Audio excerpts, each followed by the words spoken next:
आने के कश प्रोग्रामात क्या है, आइए डालते एक नजर। हिंदुस्तान को सूफिया का मुल्क कहा जाता है। इस मुल्क का कोई खित्ता ऐसा नहीं है जिसे सूफिया ने अपनी तालीमात से मुनव्वर ना किया हो। सूफिया ने इस मुल्क में इस्लाम की हकीकी तालीम को आम करने के साथ साथ सुलह कुल के पैगाम को आम करने में भी बुनियाद का किरदार अदा किया है। आप मुल्क के किसी भी खित्ते में किसी भी बुजुर्ग के आस्थाने पर चले जाएं, आपको सूफिया के आस्थानों पर तहजीबों का संगम देखने को मिलेगा। हजरत मखदूम शाह मीना रहमतुल्लाह अलैह का आस्थाना भी लखनऊ ही नहीं पूरे उत्तर प्रदेश में तहजीबों के संगम की हैसियत रखता है। लखनऊ में कोई आए और हजरत मखदूम शाह मीना रहमतुल्लाह अलैह के आस्थाने की जियारत न करे, ये कैसे हो सकता है। आम दिनों में भी हमें हजरत शाह मीना रहमतुल्लाह अलैह के आस्थाने की जियारत करने वालों की एक बड़ी तादाद देखने को मिलती है, और जब मौका उर्स का होता है तो यहाँ पर मुल्क बैरून मुल्क से इस कसरत से अकीदतमंद हाजिर होते हैं कि रास्ता चलना मुश्किल हो जाता है। हजरत शाह मीना रहमतुल्लाह अलैह का सालाना उर्स हर साल 22 सफर मुजफ्फर को शुरू होता है और 25 सफर मुजफ्फर को कुल के साथ खत्म होता है। उर्स के मौके पर दरगाह कमेटी की जानिब से मुख्तलिफ तकारीब का एहतमाम किया जाता है। अबू शाह से एक महीना करीब रह रहा है कि 21 सफ़र से शुरू होता है 25 सफ़र तक। 21 सफ़र को आपके मगरिब बाद आपकी वालदैन की चादर शरीफ जाती है यहाँ से कवाली होते हुए, और भी ईशा बाद मिलाद शरीफ होता है। 22 सफ़र को सुबह 9 बजे गुस्ल होता है आपको, और आशीर्वाद जो कुल होता है वो आपके वालदैन का होता है। फिर 23 तारीख को आशीर्वाद कुल होता है, रात भर समा होती है। 24 को भी इसी तरह रहता है कि आशीर्वाद कुल होता है और रात भर समा होती है। 25 तारीख को भी कुल होकर आखिरी तमाम हो जाता है। आस्थाने आलिया पर अकीदतमंद जब हाजिर होते हैं तो उन्हें हजरत शाह मीना रहमतुल्लाह अलैह के आस्थाने के दीदार के साथ दरगाह के जरिए किए जा रहे फलाही और तालीमी कामों को भी नजदीक से देखने का मौका मिलता है। ऐसा नहीं है कि दरगाह कमेटी के जरिए किसी एक खास तबके के लिए मुफ्त तालीम का इंतजाम किया गया हो, बल्कि बिला लिहाज कौम मिल्लत इसके दरवाजे सभी के लिए खुले हुए हैं। दरगाह कमेटी की जानिब से न सिर्फ दरगाह के स्कूल में आने वाले तलबा और तालबात के लिए मुफ्त तालीम का इंतजाम किया गया है, बल्कि इन्हें मुफ्त यूनिफॉर्म भी दरगाह की जानिब से दिया जाता है। जो सबसे एजुकेशन के ऊपर मुस्लिम बहुत पिछड़े हुए हैं, तो हम लोगों ने हिसाब से सोचा था कि एक स्कूल ऐसा पढ़ाया जाए जिसमें दीनी भी हो, दुनियावी तालीम हो। तो उसमें ये हुआ था कि बच्चों के जिनके घरों ने कभी नहीं पढ़ा, तो उसमें हम लोग ने गए और मालूम किया कि क्यों नहीं पढ़ पाते। मालूम हो गया पैसे की कमी है या कुछ ऐसा वसाइल नहीं है। तो अल्लाह के करम से और बुजुर्गाना की दुआओं से ये हुआ कि इस टाइम 280 बच्चे ऐसे हैं जिनको यूनिफॉर्म, कोर्स, जूता, मोजा सब फ्री दिया जाता है, कोई फीस नहीं ली जाती। आम दिनों में ही आस्थाने आलिया पर अकीदतमंदों की भीड़ देखने को मिलती है, और जब मौका उर्स का होता है तो रास्ता चलना मुश्किल हो जाता है। हजरत मखदूम शाह मीना रहमतुल्लाह अलैह ने इंसानियत की खिदमत का जो अजीम कारनामा अंजाम दिया था, उसकी मानवियत न सिर्फ बरकरार है बल्कि वक्त के साथ इसमें इजाफा होता जा रहा है। सूफिया की तालीम की मानवियत के बारे में क्या कहते हैं दानिश्वर, आप खुद सुनिए। देखिए, सूफिया कराम की जो तालीमात में से अहम तालीमात ये है कि खिदमत खल्क, और इसका सिलसिला चलते चलते बारगाह रसूल तक पहुँचता है। हर कौम में हर दौर में इस चीज़ को औलिया कराम ने सबसे ज़्यादा तरजीह दी। बुजुर्गान दीन के आस्थाने पर आने के बाद एक ईमान की ताजगी मिलती है। उनके मकामात देख करके ये एक हैरत भी होती है कि ये किस तरीके से अल्लाह के इतने नज़दीक कैसे पहुँचे। आखिर वो कौन सा अमल था इनका जो इतने अल्लाह के करीब पहुँच गए कि फना फिल्लाह की मंजिलों तक पहुँच गए। और देखिए, ये जो मज़ार शरीफ है ये काफ़ी पुरानी है लखनऊ में, और मेरे बुज़ुर्ग, मेरे नाना नानी और मेरे वालदैन सब आते रहे, और मैं बचपन से यहाँ आई हूँ। और ख़ास करके मेरे नाना जो है वो यहाँ पे लगभग रोज़ ही हाज़िरी देते थे। ये जो हमारी खानकाहें दरगाह शरीफ है, यहाँ आके पहली चीज़ जो है वो मेरे रूहानियत का एहसास होता है। जैसे कि हम लोग की स्कूल की किताबों में और दीगर जगहों पे स्पिरिचुअलिज्म के बारे में पढ़ाया जाता है, उसकी सही डेफिनेशन, जो सही उसके माने हैं, वो हमें इन दरगाह शरीफ में आके पता चलते हैं। ज़्यादा कुछ तो नहीं, मगर अच्छा लगता है। कब से आ रहे हैं? हम जब से छोटे हैं तब से आ रहे हैं। यहाँ आने के बाद किस तरह का आपको सुकून मिलता है? बहुत सुकून मिलता है, बहुत अच्छा लगता है। नाज़रीन, हज़रत मखदूम शाह मीना रहमतुल्लाह अलैह के आस्थाने पर मबनी हमारा यह खास प्रोग्राम यहीं पर ख़त्म होता है। हमारा प्रोग्राम आपको कैसा लगा, आप अपनी राय हमें इस पते पर लिख भेजिए।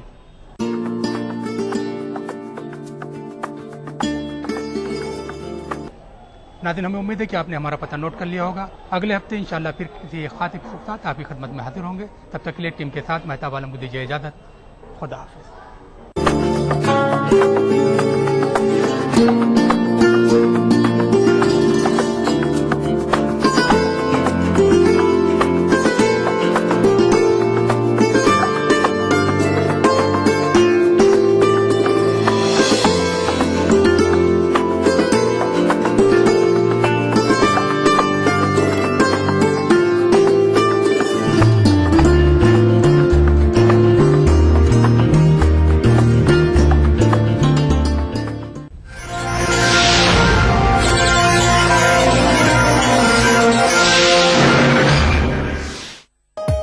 प्रोग्राम को पेश करने में ताउन किया Shri ultra red oxide, Bharat का एकमात्र जंग रोधक सीमेंट। बांगर सीमेंट, सस्ता नहीं सबसे अच्छा।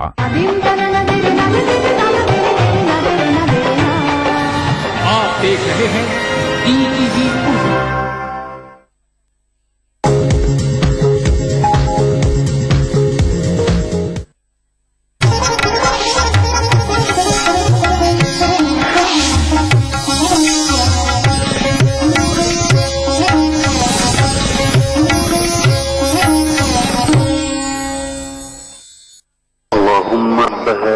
الدعوة التامة والصلاة القائمة اللهم رب هذه الدعوة التامة والصلاة القائمة.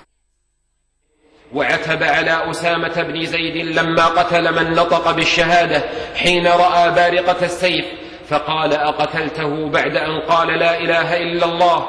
وكيف تصنع بلا إله إلا الله يوم القيامة؟ قال: يا رسول الله إنما قالها تعوذا. قال: هلا شققت عن قلبه؟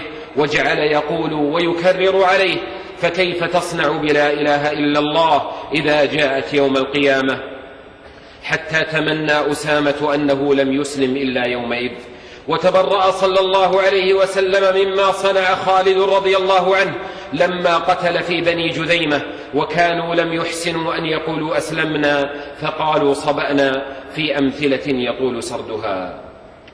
أيها المسلمون، يقال ما سبق، ونحن نرى بعضا ممن يحسبون من الصالحين ويظنون أنهم باذلون لمهجهم في سبيل الله، وقد وقع من بعضهم ما وقع مما هو أخطر على الدين من فعل بعض الفساق، وأضر على الإسلام من معاصي كثير من العصاة، وقد قل النصح لأولئك وخفت النكير عليهم.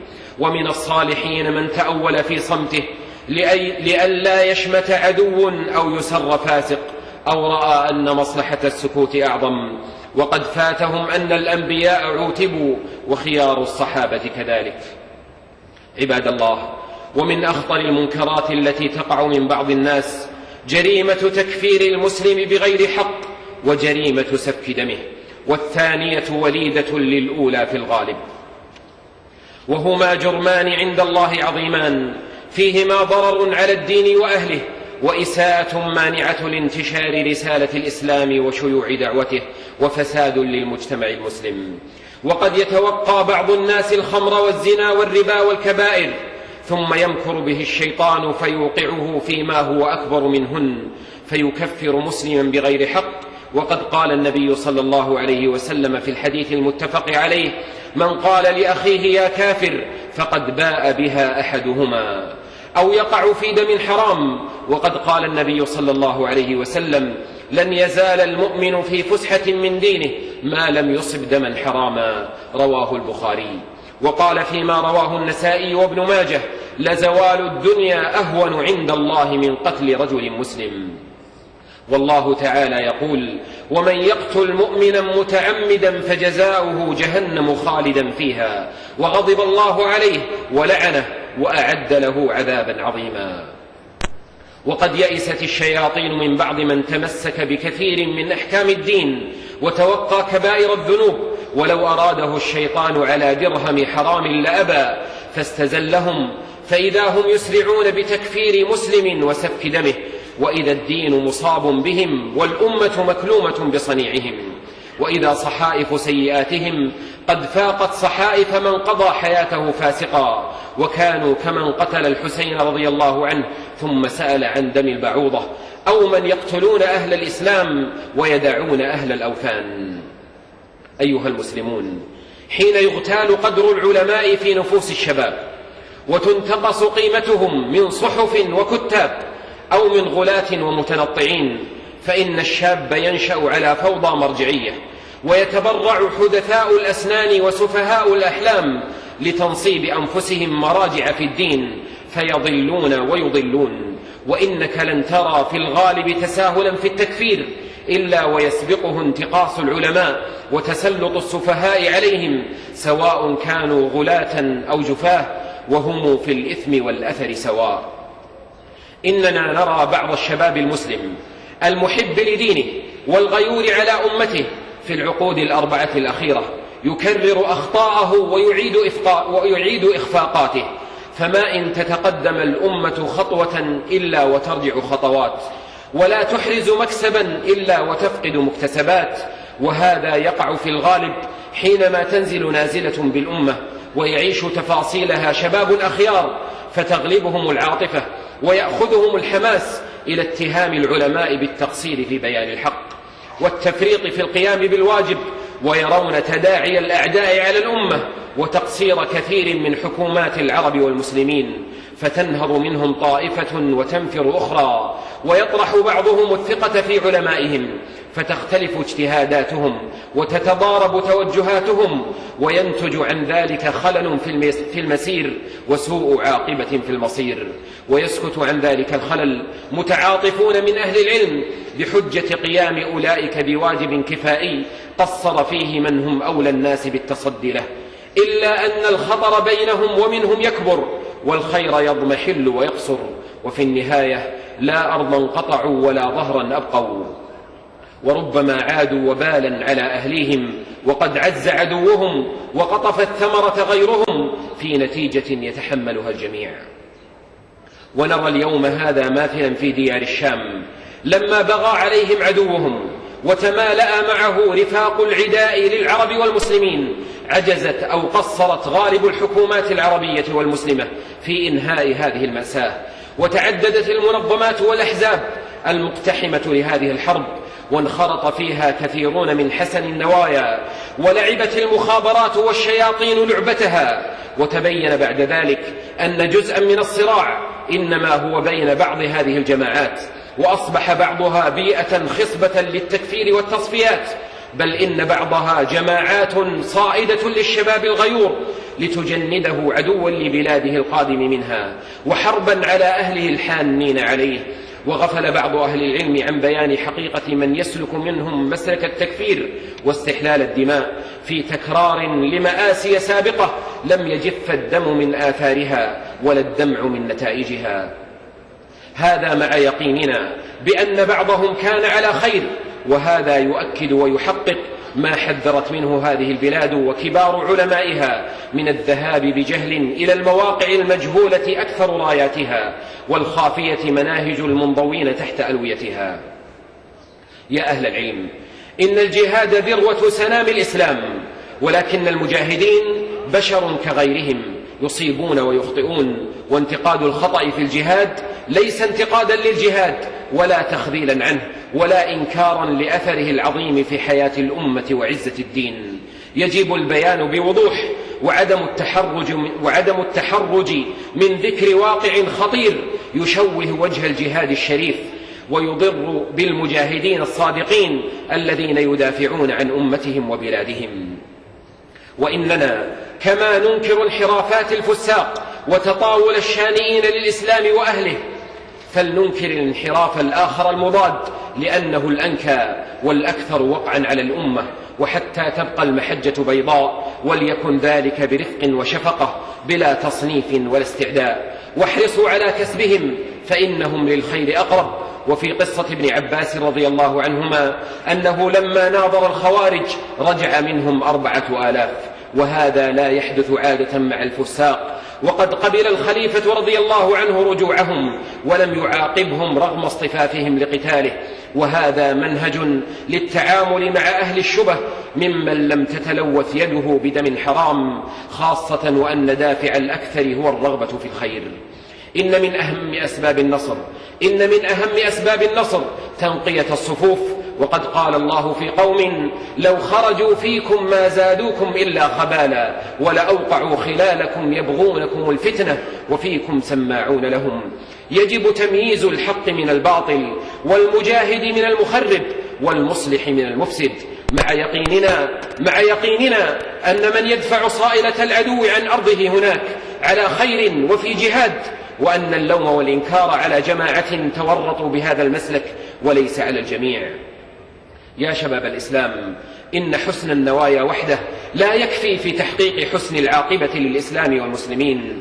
نعم، قد يعذر المسلم ويؤجر في أحوال، ويبلغ الله العبد ما أراده في نيته من نيل شرف الجهاد أو الفوز بالشهادة، ولكن لا يعني هذا أن من بلغ ذلك قد نصر الإسلام أو قدم شيئا للمسلمين، بل إن بعضهم قد يقتحم المعارك ليقتل فحسب، جاهلا أن العيش والحياة في سبيل الله أنفع للأمة في أحيان كثيرة من العجلة للموت في سبيل الله. وإن كانت الشهادة في سبيل الله من أعظم مقاصد المجاهد، إلا أن المقصد الأعظم للجهاد هو إعلاء كلمة الله حتى لا تكون فتنة على المسلمين في دينهم وأموالهم وأعراضهم، ويكون الدين لله. ويؤكد هذا المعنى ما رواه الإمام أحمد في مسنده أن أبا أمامة رضي الله عنه سأل رسول الله صلى الله عليه وسلم 3 مرات في مواقف متفرقة أن يدعو له بالشهادة، فكان رسول الله صلى الله عليه وسلم لا يزيد على أن يقول اللهم سلمهم وغنمهم. ذلك أن الشهادة مكسب ذاتي، وبذل الحياة والمال في سبيل الله نفع متعد، ومن سأل الله الشهادة بصدق بلغه الله إياها ولو مات على فراشه. ونؤكد هذا ونقرره في الوقت الذي نرى فيه أسارير الغرب والشرق قد تهللت، وهي ترى أمد هذه الحرب يطول، وقد التهمت وما زالت تلتهم نفوسا زكية وأجسادا غضة. نرى شماتة العدو حين يرى خيرة شباب الإسلام قد تقاطروا لتسلب أرواحهم فحسب، دافعين بخيلهم ورجلهم بألا تميل كفة أحد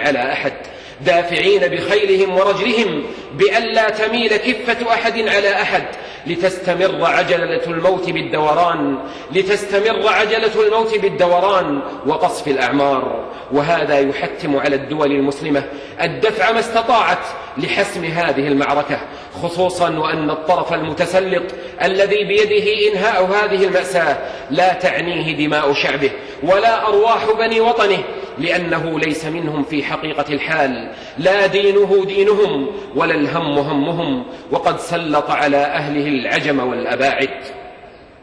ويا شباب الإسلام الغيور على مستقبل أمته، إنه حين يشكك أحد في علماء أمتك وأمراء بلدك ويستثير حفيظتك عليهم وعلى وطنك وقومك، فاعلم أنه قد نقل المعركة إلى بلدك، وأن وقودها هم أهلك والخاسر فيها وطنك، وأن الإسلام العظيم لن يجني من ذلك خيرا. إياك واليأس من أهلك وذويك، فإنهم إما أن يكون لهم عذر لم يبلغه فهمك، أو هم في تقصير له علاج سوى الوقيعة والبغضاء. ولتتعظ بمن تورط بمثل هذه المسالك ثم ندم حين لم ينفعه الندم. عباد الله، يقال كل ما سبق لعلاج جراح في الجسد السليم ولإزالة بعض قذى في الثوب الناصع، وإلا فإن الخير كثير، والأصل في شبابنا السلامة والاستقامة، وأكثرهم على هدى وخير تسر به نفوس المؤمنين وتغتاظ له قلوب المنافقين الذين ما فتئوا يخلطون الحق بالباطل ويعممون القليل على الكثير، وقد وجدوا في شذوذات أفراد من المتدينين فرصة لنفث سمومهم على الدين نفسه وتسويقا لانحرافاتهم على أنها هي الوسطية.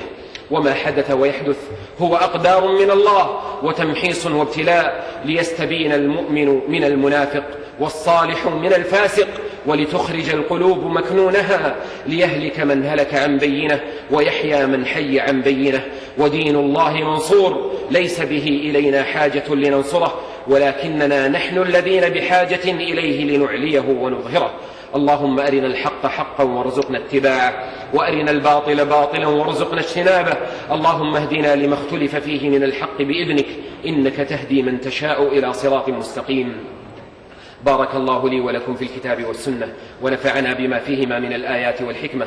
أقول قولي هذا وأستغفر الله تعالى لي ولكم.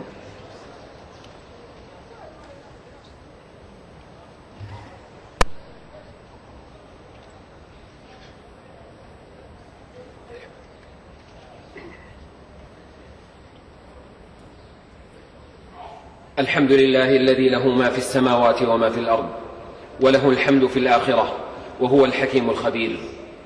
يعلم ما يلج في الأرض وما يخرج منها وما ينزل من السماء وما يعرج فيها وهو الرحيم الغفور. أحمد ربي تعالى وأشكره وأثني عليه وأستغفره وأشهد أن لا إله إلا الله وحده لا شريك له وأشهد أن محمدا عبده ورسوله صلى الله وسلم وبارك عليه وعلى آله وصحبه والتابعين ومن تبعهم بإحسان إلى يوم الدين. أيها المسلمون، تطلب الحق والعدل فطرة في الإنسان، وفي الجاهلية والإسلام يتسارع الناس إلى المواثيق والنظم التي تحفظ الحقوق وتقيم العدل، بيد أن من الناس من يلبس الحق بالباطل حتى يصل إلى أغراضه ولو خالفت العدل.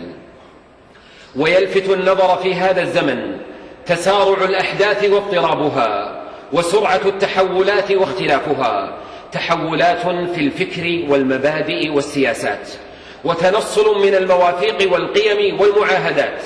ترى مواقف كثير من الدول والأفراد كموج البحر المتلاطم حين يهيج، وترى الشعوب والمبادئ بينها كعش طائر تتلاعب به تلك المواقف وتمزقه ولا يسأل عنه أحد. فما كان شيطانا بالأمس باسم الدين أصبح اليوم صديقا حميما ولا عزاء للدين، فليس إلا وسيلة لتحقيق المآرب، ولا عزاء أيضا للشعوب الممزقة ولا للدماء المهدرة ولا للقيم والمواثيق، فليست هي مدار المواقف، إنما هي وسائل تستخدم لتحقيق المآرب والأطماع. هذا هو واقع الإنسان حين يبتعد عن الله. وجزى الله الحادثات كل خير، فقد كشفت الوجه القبيح لحضارة المادة، كما كشفت حقيقة كثير من المنظمات والأحزاب والسياسات، وأثبتت أن تغنيها بحقوق الإنسان والدفاع عن الحق ونصر قضايا المظلومين ليست إلا شعارات زائفة، كما أثبتت الأحداث أصحاب القيم والمبادئ الذين يقفون مع الحق والعدل وإن كانوا وحدهم. لقد انتظم المسلمون في الهيئات العالمية والمنظمات الدولية، فماذا جنوا؟ هل صينت دماؤهم وحفظت حقوقهم، أم داسها الأقوياء بلا حياء ولا حرج؟ إن العالم الإسلامي اليوم يضرب ببأس، والجلادون طامعون في إخماد أنفاسه وتحقيق مطامعهم بلا رحمة. فهذه فلسطين وأقصانا السليب تباع وتشترى وتجرف أراضيها ويهجر أهلها وما من قرار نصيف. وهذه سوريا شاهدة بملايين المشردين ومئات الآلاف من القتلى والمصابين، ويتمالأ العالم على مطامعه الأنانية ويعمى عن الظلم المبين ولا يفي بعهوده ومواثيقه.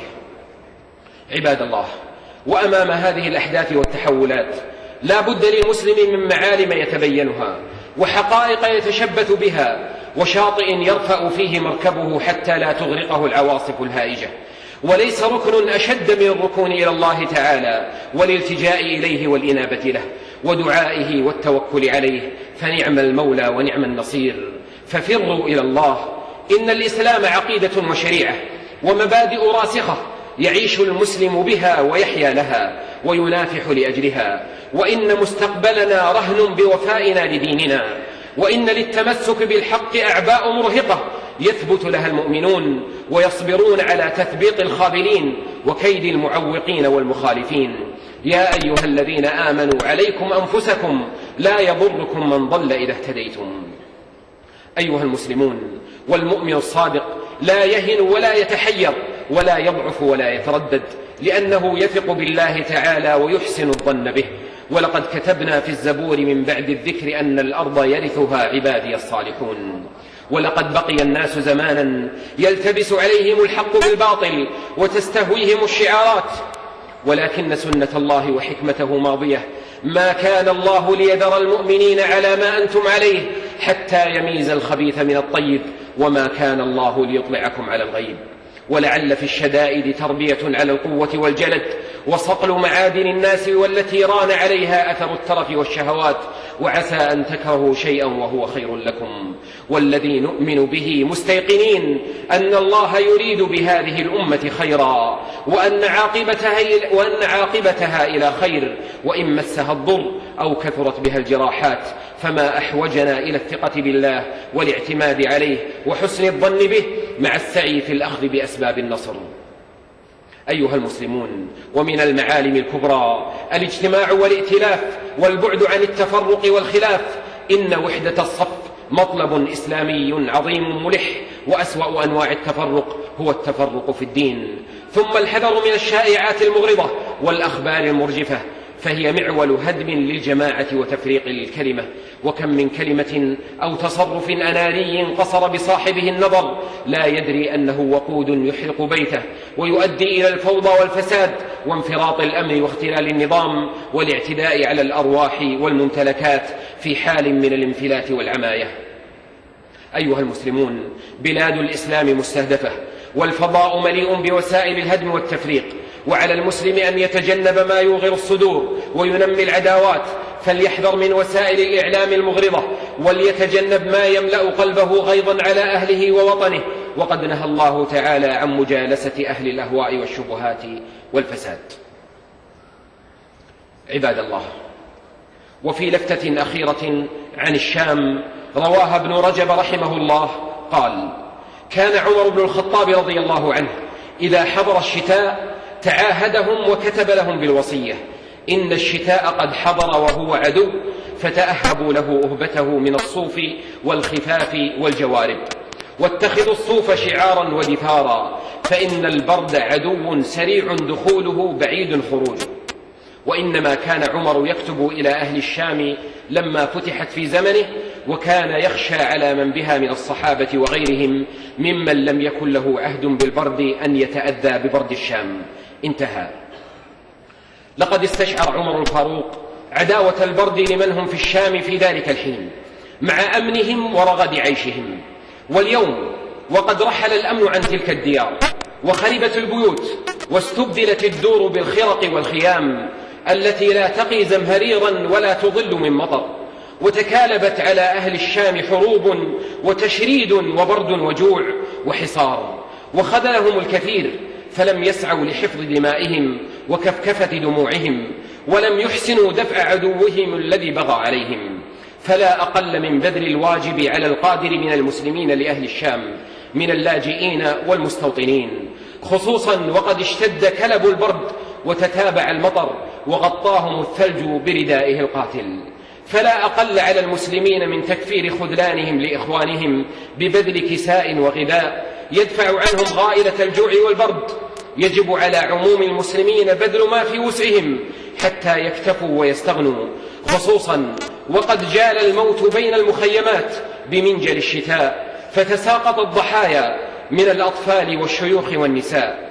ليس من المروءة والدين أن يتفقد أحدنا أطفاله قبل نومهم، وقد وفر لهم المدافئ والأغطية وباتوا في دورهم آمنين، وله سعة من مال وإخوة له هناك، تتقعقع أرواح أطفالهم بين أيديهم وتزهق نفوسهم، ولا يملكون إلا ذريف الدمع وحشرجة العبرات يشيعون بها هذه المأساة ويختمون بها الفصل الحزين من حياة الطفل القصيرة.